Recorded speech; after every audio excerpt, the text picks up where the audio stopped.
to the Inside Maumee Athletics podcast, where we bring you the pulse of the Panthers athletic scene. I'm your host, Jeremy Schneider. Thanks for tuning in. We're back after a little break last week, and I think you'll agree the wait was worth it. This week, we've got an interview with Maumee girls basketball coach Rafael Soler.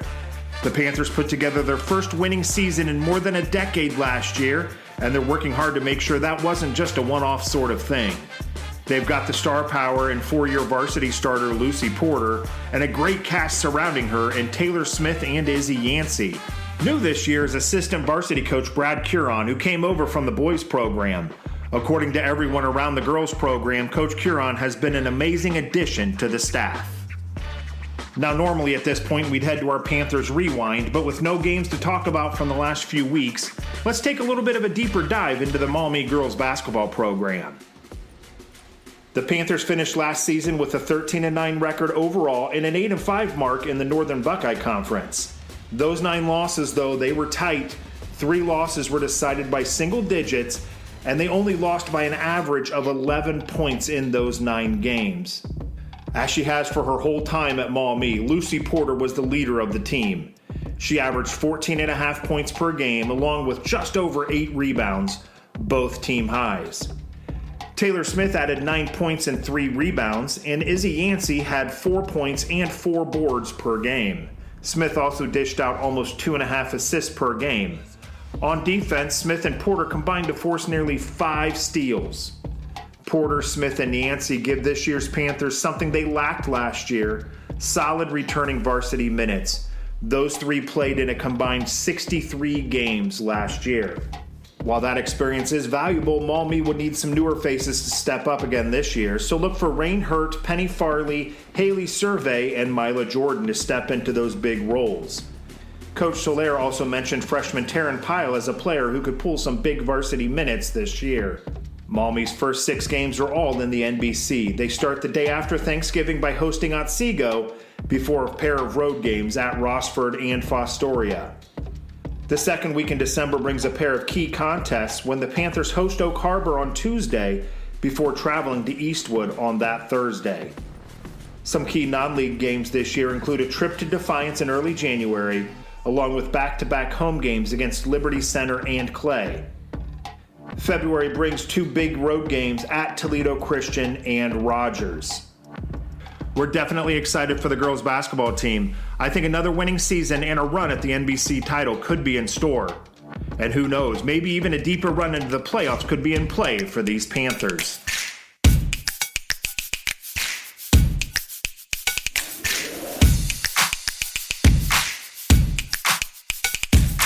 Our guest this week is in his 5th season coaching the Maumee girls basketball team. After a few slow years, the Panthers hit their stride last season, posting 13 wins and the first winning record for the program in more than a decade.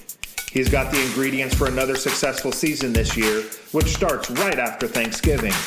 Here's my talk with Rafael Soler.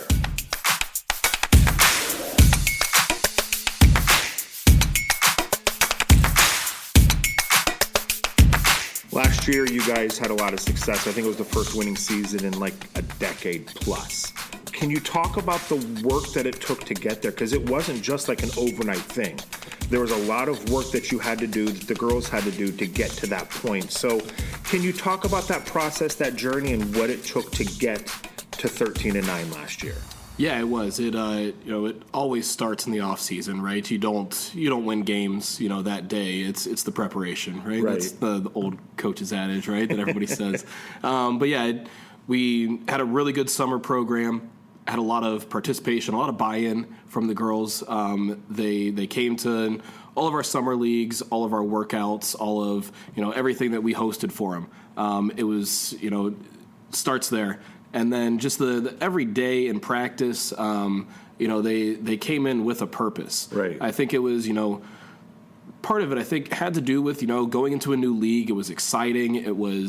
We had some success toward the end of, the year before. Mm-hmm. So I think that always carries in, you have to learn how to win before you can win. Right. I think is another one that people always say. And it just kind of, kept kind of building. We won that first game. And then the girls started to see that, hey, what we're doing is working. And it kept them driving, it kept them going. Where before we had some disheartening games, where it's hard to keep that that intensity, that effort, that all of that continuing throughout a tough season. So I think it was just kind of a perfect storm of all of these things coming together. Had a really good coaching staff last year, and it was a buy-in from everybody. Do you feel like I know a lot of the girls on the team are very competitive and very talented. I'm thinking specifically of kids like Lucy and Taylor. Do you feel like there's an element of, we're sick and tired of this crap. We're sick and tired of getting beat. We're sick and tired of being the joke. Do you feel like that attitude had a role in this? Oh, yeah, I definitely do. We purposely put our most competitive kids against each other in practice, right? Just to kind of see what happens. Yeah. I'm always trying to figure out what's the best way to, have our starting five build chemistry and everything during practice, and also get the most competitive, just people getting after it. You know? So I think we did that on purpose a lot. They did take it to heart, just everything that has gone in, through, Lucy's first 2 years and everything, right? I think that still sat with her a lot, during last year, and just trying to figure out what do we need to do? What do we need to do to change things? Right. Was not, it was not just the coaching staff, right? It was the players were the main ones that, that took the ownership of it.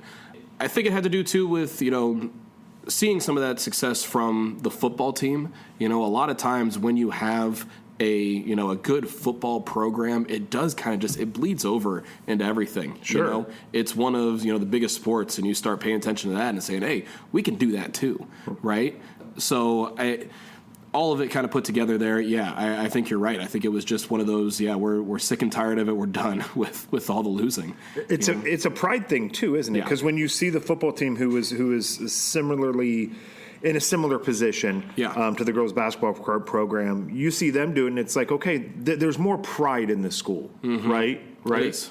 Yeah. I think being a teacher too, you saw it in the hallways. Yeah. I think it's crazy. People say that kind of stuff, but I mean, we saw it. People were wearing more mommy gear. People were coming out and supporting each other more. I think Cam Kuchar's done a really good job of trying to organize things, and some of our Panther Pack and some of the things the teachers and the community are doing to get everybody out to support everything. We try and go to, as many things as we can. We got a busy schedule as it is, right? Sure. But we try and organize things where we're going to go and support some of these other sports, because we've had them. They have come and supported us. Yeah. Right. So I think it's really building something here. We're building a much more, tight-knit community, I feel like, with just everybody, with the students having that pride that they do in their school and in their different sports programs. You mentioned the change of leagues, and I feel like the two sports that benefited so far in these first couple years that benefited the most has been the girls' basketball program and the football program. The NLL for girls basketball is it's ridiculous. When you think about Anthony crazy. Wayne, Perrysburg, Springfield, and not that the NBC doesn't have those heavy hitters, it's just a little different. So how much did that change in leagues affect how people view our program? Yeah, I think it had to do with, before we were, we were competing. We were competing in a lot of games, with the more of the middle of the pack in the NLL, at the bottom. But we didn't win any games, right? We were competing, but it was one of those where at the very top, like you were talking about, the Anthony Waynes, Perrysburgs, a lot of games we weren't very close at all. No. Right? We weren't. No. I think we are now competitive with everybody in the league. Yes. Right? And I think that is a huge mind shift to the whole program. It's one of those that, hey, I've got a chance every single night that I go out there. You hate to have, that kind of that defeatist mentality, right? But there was a lot of games where it was just like, this is going to be a really tough one, right? It's going to be really tough. Yeah. And now, very tough competitive games, right? Anytime that you can stay in it, right? You can have that, game come down to the wire, right? Like, that is fun. That is, so much fun to be a part of. Right. Whether you win or lose, right? It's just the whole process of it, right? The whole being able to compete with top to bottom in the NBC, I think is just, like I said, mind shift, right? It's something that we're, again, we're taking pride in. We're working hard and trying to make sure that, we can keep doing this every single night, right? We're going to keep competing with every team. That's the thing that I've been telling everybody since we joined this league was it's not about winning conference titles right off the bat, boys soccer notwithstanding. Yeah. But it's about that. They're crazy, too. That's nuts. That's nuts what they've been able to do. Right. It's about that competitiveness. There is a difference when you come back to the locker room, right? And you get beat 70-5 as opposed to now 34-28. Yeah. I mean, a loss is still a loss. It still goes down in that column, but you do see a difference in the girls, don't you? You do. You definitely see a difference. Yeah.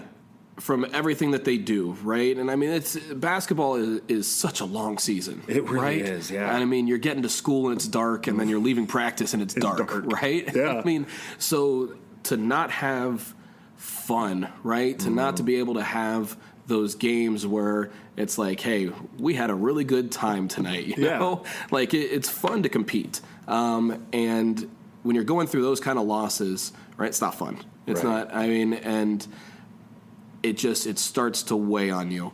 And I think last year, the girls were just, everything that we were doing a lot more stuff outside of basketball as well. Okay. And I think that helped contribute to it, right? But it was one of the most enjoyable seasons I've ever had. Yeah. And I don't think it had anything really to do with wins and losses. It helps, right? I mean, sure. Yeah, but I think it was just all of it kind of put together and us starting to figure out what is necessary to have, a successful basketball team, and whatever you want to define success as. Right. Right? I think you can do a whole bunch of different ways, right, of defining success. But I think last year was a success. So how do you take that success and the lessons learned from last year and bleed that into the following seasons and make that a part of the program, not just a part of the season, but now it's a part of the program? What type of things can you use from that? Yeah, I think it's a lot of stuff that we're seeing so far this year is I feel like we're a lot more of a player-led team. Okay. And that's another one that coaches always say, right, is the best teams are going to be the ones that, the players lead, right? If they're the ones seeing everything and making sure that they're taking ownership, right, they're here, I want this to be the best season possible, not just for them as an individual, right, but want it to be the best for everybody on the team. Yeah. It makes our lives a lot easier as coaches, right? Yeah. And it's one of those, they saw what is necessary last year, right? They saw it, and they saw the results of doing all of that hard work and all of the little things, and then applying that themselves, I think, to this year has been a really cool thing to see. So I think that's probably the biggest thing, right? And it's also nice, from their perspective and also from us, right, to see that, hey, what we're doing is working. Yeah. So I mean, hey, keep going, look at what we did wrong, what we can improve on, right? There's always going to be, I don't care what level you're at, right? If if you're Hurley and just won the national championship, right, 2 times in a row, there's still things I just saw a podcast with him saying that he needs to improve on this and that the team can still get better here and all of that, right? Like, I mean, no matter what, I think you just have to continue to look for improvement.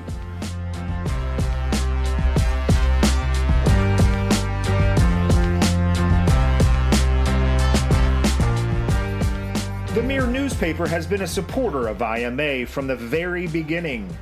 If quality journalism is important to you, please consider becoming a subscriber.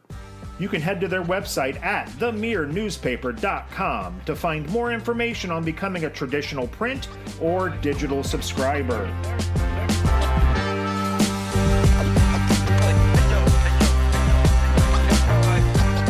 So you've had some really good assistant coaches sitting in that chair directly next to you. You've had guys like Ryan Schalk, James Pierce, Nick Porter. Now you've got Brad Curon. Talk about that idea of having somebody next to you that is that like really deep X's and O's basketball mind. I mean, that just helps everything about the program and gives another voice so you're not the only one that the girls are listening to, right? Yeah, it's huge. I mean, just to start off, Brad has been amazing. Yeah. Everything that I'm asking of him, he's doing it. He's got more, right? Yeah. I think it's really important to, as a head coach, I've kind of figured out, you gotta put your ego aside and you gotta look for people that are smarter than you, that know more than you, right, in basketball. And I really think Brad does. He has the experience, right? He has all of this stuff going for him that he's going to be able to bring to the table here. I think my skills are I can kind of look at everything, right, and decipher what maybe works best for us, right? But he knows basketball in and out, right? Yeah. So it's been huge. He, I've got him in charge of a bunch of different things, with our defense, and he's brought in some things offensively that we're going to do this year. That it's working out great. We just had our first scrimmage the other day, and the girls are starting to see where we're coming from in some of this stuff. It's still kind of being pieced together at this point, right? And we got some time, but yeah, it's been great having him. Every conversation we have is more of a how do we get to the right spot.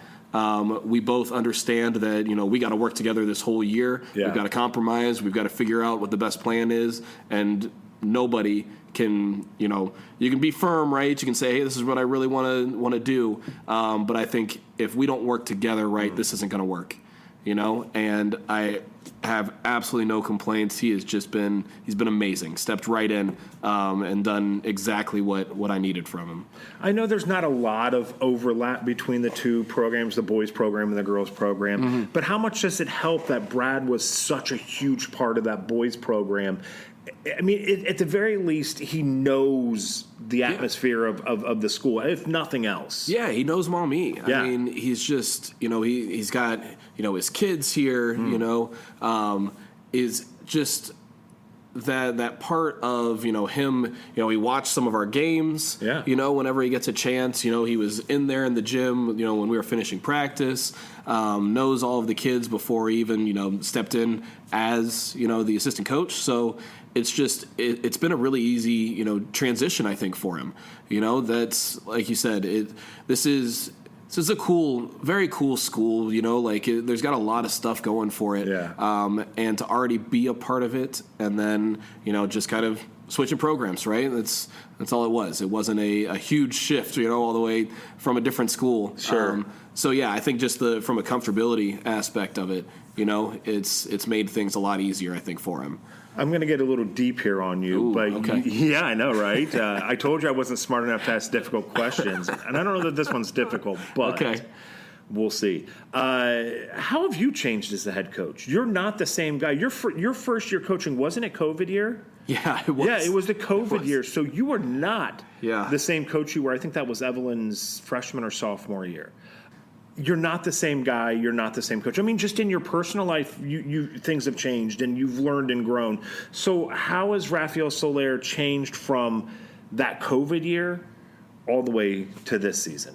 Yeah, I think I was obsessed, I think, with wins and losses. Okay. Right? I was so hard on myself every time we lost, and just what do I need to do to win, right? I was so worried about the outcome.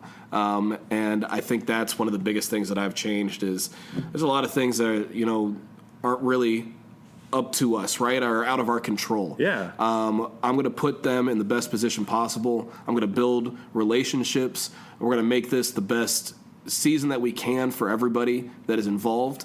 Like we said before, it's a long season, right? Yeah. It's a long season.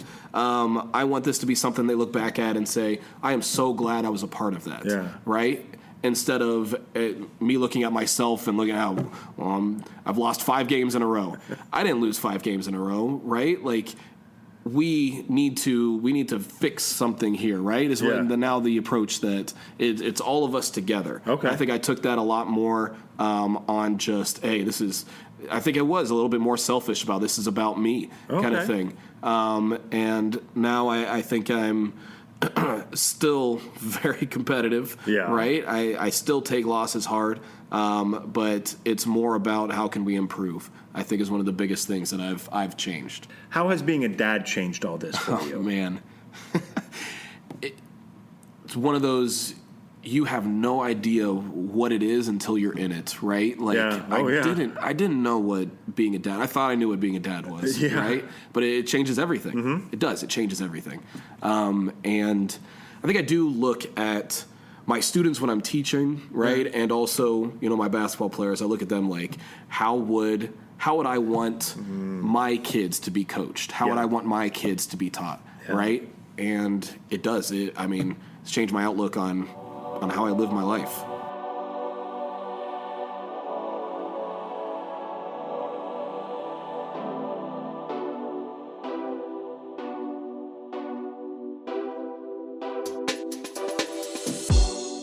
Coming into this season, you've got the talent. I think you've had talent the last few years, specifically, again, with kids like Lucy and Taylor, Izzy, people like that.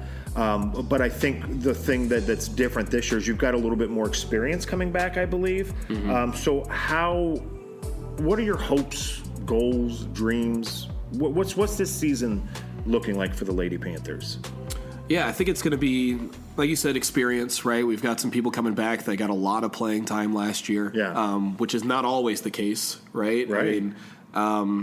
So with that, you're hoping that, we can kind of get into the season running right away, that we don't have, a lot of teams have that kind of like first 5-10 games, right, where you're trying to figure things out, hoping that we can just kind of hit the ground running and, start doing our thing earlier in the season, I think is one of my hopes.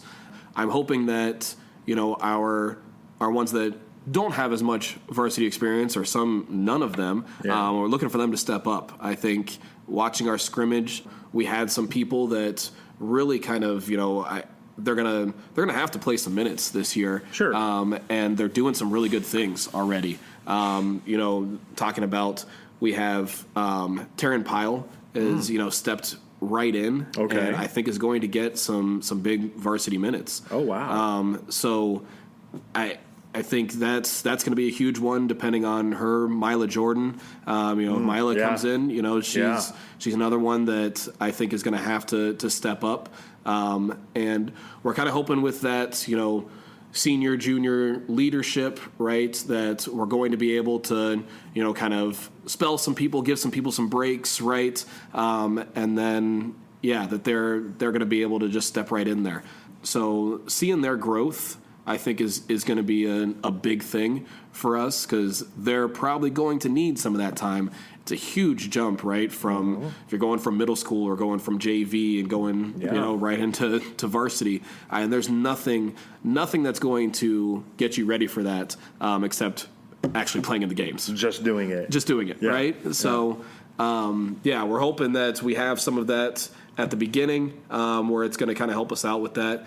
The other one that I think is already, plays so hard and is so competitive, Charlie Bischoff is coming back, right? I'm so happy she came back. So happy. She is, such a competitor. Yeah. I might have to pull her off for a pile, maybe once or twice this year, but, you need that in a team. Absolutely you do. Yeah. So excited to have her back. And she just kind of brings an edge. Her and Izzy, right? They got an edge to them that, it's fun to see. It makes me a little nervous every once in a while coaching, right? But no, they get after it, and I can appreciate that, because I was, I played with a lot of those types of players, and every once in a while I was that type of player. But, so I appreciate that type of game. Well, I grew up. I'm a little. I'm older than you, but my heyday was the '90s, NBA '90s, when you had the Knicks and the Piston Bad Boys and all that. So to me, that's basketball. It's kind of football without the pads on the hardcourt. Man, speaking from experience as a father with Evelyn, like watching her come home with all the bruises and the scratches. it's a very physical sport, so you need to be able not only to take it, but with kids like Izzy and Charlie, you need to be able to dish it out too. So that's important. Yeah, it always cracks me up when people say like basketball isn't a contact sport. Wow. It's like, okay, so you've never actually played that, right? Right, exactly. That's what you're telling me. Yeah. Okay. But yeah, you do. The Mirror newspaper has been a supporter of IMA from the very beginning. Right, of what is too much. If quality journalism is important to you, please consider becoming a subscriber. It is so much harder you can head to try their to get website somebody at to be aggressive, right? If that's not your more natural information on becoming instinct, a traditional right? print That it is to, or digital subscriber. I think it's harder to do that than it is to kind of rein somebody back in, right? Yeah. So I think they've done a good job of trying to figure out, picking those spots. We'll start seeing when fouls are actually counted, right? where we go with that. But yeah, I mean, we kind of want that mentality of when somebody leaves, they're gonna be like, man, that team's tough, right? Yeah. We don't have to play them again, kind of thing, right? That's what we want from people, and it's not anything. Not saying anything dirty, anything like that, right? Sure. But we're gonna be physical. We're gonna make your night. It's gonna be tough, right? To come play mommy. You've got a girl in your program now. It blows my mind that she's a senior. Lucy has been playing. She's been a varsity player, and not just a varsity player, but like a key varsity contributor for 4 years now. And it blows my mind that she's a senior. How has her journey, from your perspective? Can you talk about her journey from that freshman coming in to now where she's that unquestioned leader of this program? Yeah. I think that's always tough, right? When you're a freshman and you're one of the most talented players on the team. Yeah. Like, it's a weird dynamic. It is. Right? It is. And I think the team took her in really well. She doesn't have an ego. I mean, she's just talented. And she works hard. And everybody sees that. It's not like it's, that she's doing her own thing and, the team doesn't, the team all respects her. Yeah. Right? And that started from the very beginning. I think she has, turned into such a more polished, all-around basketball player, right? She can do everything on the court. Yeah. You don't see that in a high school player, right? No.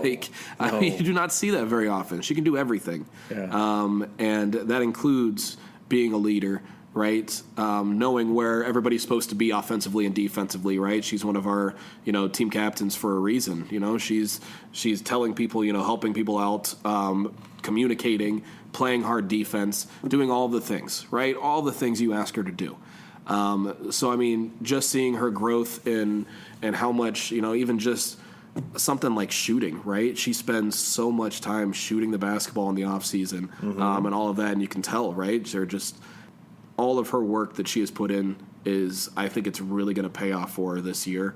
I think this is going to be the best year that she's had out of the other three, which is a tall task, right? But I mean, that's saying something. This is going to be, that time where she kind of puts it all together. Yeah. And I'm so excited for her. She is. I do got to mention she was at 798, I think, right now for career points. Yep. So she's getting close. Yeah. Getting close to 1,000. Yeah. So that'll be really cool. I mean, she should.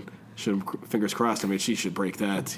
I mean, that 1,000 mark this year, and we'll do something for her. But yeah, it's been a really, really cool journey to watch. Let's try to time that out so she does it at home. That's at a home game. Let's try that out. She was joking about it that she's gonna try as hard as she can to do it at home and not score on away games. I'm like, what are you talking about, Lucy? But if anybody could do it, it's Lucy. Lucy's that type of person where and I think the thing in talking with Lucy, because I've had the opportunity to get to know her off the court, just as a person, and I think the thing that stands out about Lucy is not as talented as she is on the basketball court. Like, I think she's an even better person, not even a kid at this point. Yeah. That says something for the girls in your program to be able to have somebody like that, of that character, for them to look up to. Yeah. Yeah, I mean, she's a role model, right? I mean, just not even in the program, but I think for the school, too. Yeah. Like, everybody knows Lucy. Yeah. Right? And when you are that type of person, right? It radiates, it's just she can't help it but to be who she is. Yeah. So I think it's really cool.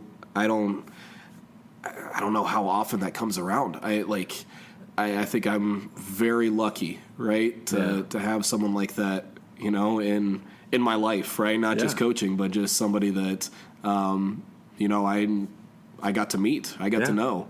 So luckily here at Maumee, we have a lot of successful girls programs. We have a very successful girls soccer team and a very successful softball team, and and successful girls basketball team, and you just happen to be right in the middle of both of those.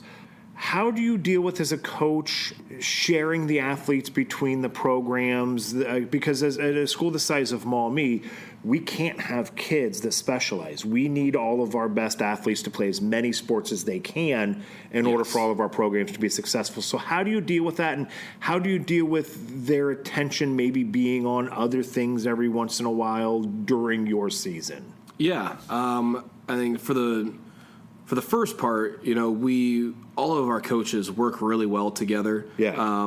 We try and meet to do like our off-season programs, make sure that nothing is overlapping. Okay. That they're able to come to as many different things as possible. We also want them to live, their lives, right? Sure. They got to have their summers. They got to have all of that stuff where they're just being kids, right? Yeah. Where they're just being high school kids. But I think that makes it a lot easier to share athletes, right? When all of the coaches are all, bought in to that this is how the way it is here at Maumee. Right. And I think it's a great thing. I do. I was a multi-sport athlete, and I would have, hated if I had to pick one or the other. Yeah. Right? I think it would have made a huge difference in my high school experience. And kind of who I become. I think that's one of the biggest things with sports, right? It teaches you so much more of how to be successful in life, right? Like I said, we meet together, we make sure that all of our athletes are able to go to everything that they can go to, and I think that's a huge part, just setting it off in the off season of how we want to manage, right, in season. Right. So getting to that is, since we're right in the middle, we know that we have to wait for athletes sometimes, right, to get started. And then sometimes, towards the end of the season, they're looking forward to softball, right? Because softball has had all of this success, right? It's been really, really awesome to watch. We do allow them to, go to their open gyms, they're hitting, they're doing all of that kind of stuff. Because I think that's important. I think, you can't just have them, hey, no, you're in basketball, that's it. There's nothing else going on in the world. Right? Taylor Smith is a phenomenal softball player. Yeah, right? Kind of ridiculous. Yeah. And you need to let her, do her thing. Sure. So, if they're willing to put in the work, outside of, what we're doing in basketball, I am all for that. I think this is the best way for all of us to work together, for the athletes to get the best experience and, be able to, be ready to go once, basketball is over. I think that's important for all of us to be able to do. How much has that rule changed? Because I don't know if people really realize this, but in the past, it was that. If you're in basketball season, you don't do anything other than basketball. But I think it was last year when the rule changed where you can do in-season things for the sport, the season coming up. After. Yes. So for your basketball girls, that means if they play softball or if they would do track, if there's anything you could do at track, whatever. How much has that rule changed? Because, again, taking it back to a kid like Taylor, there's going to come a point where if she is forced to choose, unfortunately, with as good as she is in softball, I think we know the choice. So, this does help keep the kids involved in multiple sports. It does, definitely does. And I think this, started with us coming together and realizing, hey, what do we need to do, right? We need to make some kind of change here because we had some sports that, had a lot of success, had some sports that did not, right? And we're trying to figure out how can we get that throughout the whole year? How can we, help each other out? Right. So it started with coaches compromising, coming to talk to each other. It came from leadership, with Cam Kuchar realizing, hey, this is probably a good idea for us. And I think it's it's a testament to how well everybody here works together. Nobody, I don't think at this school, any coach, anybody who is working in sports, right, has that mentality of it's my way, right, or nothing else, right? Like my thing is the most important thing that's here. Yeah. We're all trying to do it for the best of our athletes, and I think that does include other sports. So I think that's probably also been a huge shift from how it was. Like you said, this has only been happening for the past year. Some coaches were allowing it, some weren't before that. But now it is one of those this is across the board. Here's what we're doing. The success of the soccer programs and the softball programs, you want that to bleed into your program. You want the kids, because if they know how to, because you said it earlier, you have to learn how to win. Mm-hmm. Well, some of these kids who are coming in from the soccer program, they've learned how to win. Yep. Maybe it's a little bit different on the basketball court, but I mean, kind of at the base, winning is winning. So you need those kids involved. So this makes it easier to get all those kids involved, doesn't it? Yes, it does. And I think it's, one of the things they've done, especially with soccer and softball, right, is I think the whole culture piece. Yeah. Right? Yeah. If you have a good culture, if you have, kids that buy in, all of that stuff, right, then, they saw it in those programs that it's going to lead, right? It's going to lead in to more success. I don't want to say wins and losses, right? But it does, right? I really think it does. Yeah. I think if you have a team that is closer, right, that trusts each other, that has that ability to be able to tell each other the hard things sometimes, right? Because I've had teams before where people have had those kind of conversations and it didn't go over well. Yeah. Because I don't think they had that foundation. Yeah. There first, right? Yeah. And then be able to tell them, hey, here's what I'm seeing. Right. People can get very defensive, especially if you don't trust the other person or believe that they're telling these things for the right reasons. Right.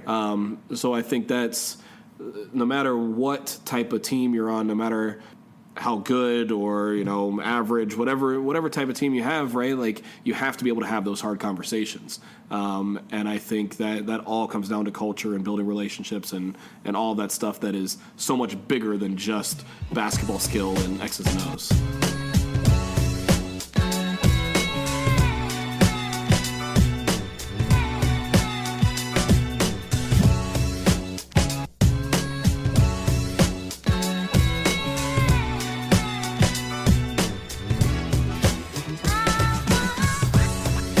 All right, so here we come into our rapid fire portion of the show, and again, I'm going to save the special one for the very last question. I've got one special for you. Man, all right, just special for you. Okay, so we're coming into the holiday season. We just had Halloween, Thanksgiving's in a couple weeks, Christmas. What is your favorite holiday and why? Oof. I think I got to go Thanksgiving. Yeah? Yeah. I think Thanksgiving, I'm a Cowboys fan, so there's always, God. I know, right? That would make you not like Thanksgiving, though, especially this year. I can't stand the Cowboys, but they're my favorite team, so whatever. It's, but yeah, so, I mean, you're getting together with family, right? Yeah. You get to watch football, you get to eat, it's just, the whole day is, it's amazing. I love Thanksgiving. What's the one movie, if it comes on TV or you might have it on DVD or whatever, what is that one movie for you, your favorite movie? First one that came to mind, I've always loved Forrest Gump. Oh, that's a good one. It's always been one of my favorites. Heck yeah. Yeah. And for some reason, my little brother, growing up, he always wanted to watch Forrest Gump. He was 8 years old.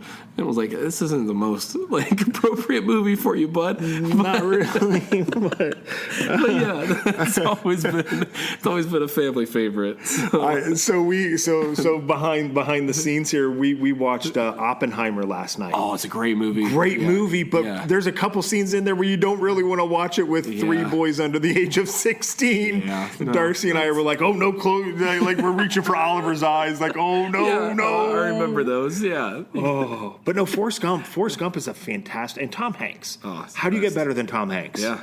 You can't. I think this is the second Tom Hanks reference on our podcast. What was the other one? What was? I think Cam. I think Cam might have said Forrest Gump too, or maybe Tom Hanks was his favorite. We'll have to go back and look, but Great again, minds think alike. Right? Exactly. Again, we'll make the other shout out because I remember making a shout out to Tom Hanks before. Okay, Tom Hanks, give us a like and follow, rate and review the podcast. We'll have you on the podcast at any time. It doesn't even have to be about Maumee Athletics. We'll just talk to you about whatever you want to. Tom Hanks. Amazing. All right. Yeah, that's good.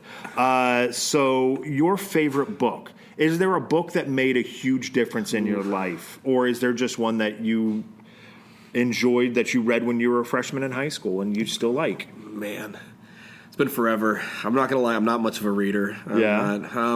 But, I really enjoyed, this is cliche, I really enjoyed like the Harry Potter books. Like those were always great. Yeah. One that stuck with me in high school was The Giver.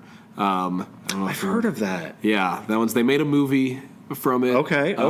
But yeah, it's kind of one of those post-apocalyptic, like. Okay. Yeah, it's a good one. Okay. Yeah.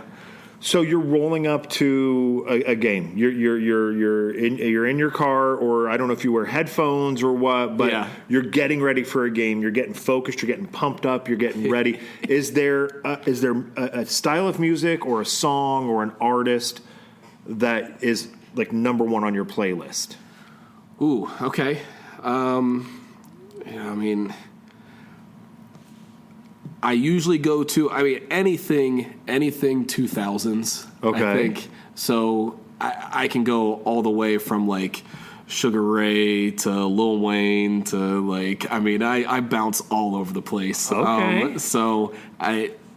That was, music I grew up with. As soon as I'm trying to think of like, getting in the car and, putting music on. My first car was a 97 Buick Regal that class. I had to put, the radio went out and I had to put computer speakers in the cup holders and then hook a CD player up to it. It was, that was amazing. But yeah. Anything from that era, right? Like I listened to it all. But I've seen people now these days they put Bluetooth speakers, like they have like the little carry-around Bluetooth speaker. Yeah, you were ahead of the curve on that, man. Trendsetter. I'm a trendsetter. You are a trendsetter. Okay, so here's the special question I have for you, and I know the answer, but the special part is I know. So Ohio State or Michigan? It's Michigan, yeah. Michigan, really? I had no idea. Even with them not being good anymore and being cheaters? Oh, man, that's great. Are you kidding? I had no idea. That's surprising because you coach a winning program. You have such high morals and high standards. To be a Michigan fan that they stink and they're cheaters. Champs. That's who you're talking about, right? With an asterisk. Defending national champs. Yeah. Did you watch the Stallions documentary? Did you on Netflix? God, did you? I think it was a joke. I thought it was a joke. Here's a guy that says, I got my start in coaching by going to a coaching clinic, walking up to the coach and saying, hey, can I do something for you? And he says, yeah, show up on Monday. Yeah. No, that doesn't happen at Maumee High School. That certainly doesn't happen at the University of Michigan. Like, there were so many inaccuracies in the guy. Like, I really do feel bad for Connor Stallions, though, on a real note. There's something mentally wrong with that guy. He's got some things going on for sure. Yeah.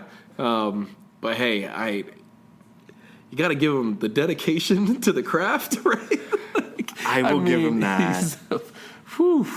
He did some things. He lived in his car and like Airbnb'd his house so that he could fly back and like the man's that was the other part is he was I think it was out in California or something. He was living in his car and Airbnbing so he could be closer to the program or the school. Why not just buy a house or rent an apartment closer and sell that other one? Yeah, I don't know. Well, no, he was flying. He was flying back to Michigan because he was on base. He was in some kind of training or something. Now you're gonna take it. So we're recording this the day before Veterans Day. You're gonna guilt me into talking crap about a veteran. Okay, he's an American hero. Real class there, Raph. Real class. Nice job. Typical Michigan man. Oh, this is great. All right. Hey, I really appreciate you. With my daughter playing for you and then getting to talk to you and cover you, you are such a fantastic coach. You're a fantastic guy. You are one of those people that I say, when we turn our kids over and let them be influenced by other people, you are one of those people that I'm like, yes, thank God my kids get to be influenced by people like Rafael Soler. So thank you so much for taking time out of your morning. Thank you for coming on the podcast. And I really do appreciate everything you do for all this, everybody here at Maumee. Well, thank you, Jeremy. That means a lot. It really does. And I mean, thank you for everything you do too. Like, this is incredible. I mean, I don't think everybody knows everything. So I just want to put that out there too. Like, you are one of the staples of Maumee athletics. Well, right? Thank you. I appreciate that. Yeah, no problem. Go Bucks. Go Blue.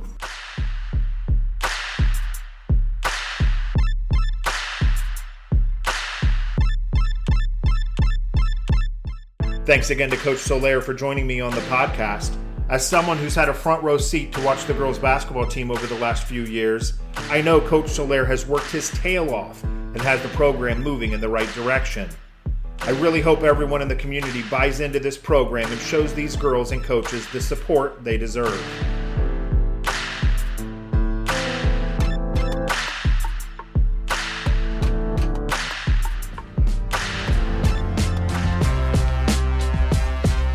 The Maumee Athletic Boosters are committed to making an impact for the students at Maumee High School and Maumee Middle School. Their next event is the annual Maumee Madness event on Monday, November the 18th at the high school. You'll get to meet all of the winter sports athletes from the high school and middle school, plus cheer on the students as they take on the staff in basketball and dodgeball games. It's really a good time. If you're listening to this podcast, you should get involved with the Boosters.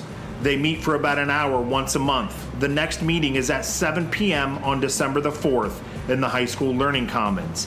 Come prepared to make a difference for the kids in Maumee.